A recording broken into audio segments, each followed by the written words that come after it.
nous savons tous, la réforme des contrats aidés a fragilisé de nombreuses associations à Nantes. Pour être tout à fait précis, 136 structures ont été identifiées en difficulté suite aux décisions du gouvernement, dont une quarantaine dans les quartiers prioritaires de la ville, soit environ 200 emplois sont touchés. Bien sûr, les associations sont créatives et pleines de ressources. Elles s'adaptent, elles trouvent des solutions à court terme.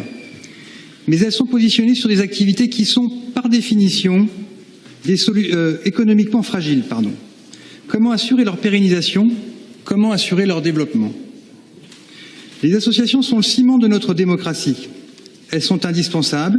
Elles assurent parfois un relais précieux pour nos services publics. Elles sont les acteurs clés de la médiation dans les quartiers, les garants de la cohésion sociale et les pionniers de la transition écologique. Si elles meurent, qui s'attellera à développer des actions accessibles à toutes et à tous pour le sport, la culture, la jeunesse, la solidarité? Qui se battra pour lutter contre les problèmes encore trop présents de pauvreté, de discrimination et d'inégalité jusqu'au cœur de nos quartiers? Qui développera le compostage et le réemploi? L'État nous a imposé une politique qui ignore les réalités économiques et l'utilité sociale des associations dans leur fonction d'employeur. Est-il nécessaire de rappeler que le secteur associatif représente 10% de l'emploi total et 16% de l'emploi privé à Nantes? La ville de Nantes a encore une fois pris ses responsabilités en créant le fonds d'accompagnement spécifique.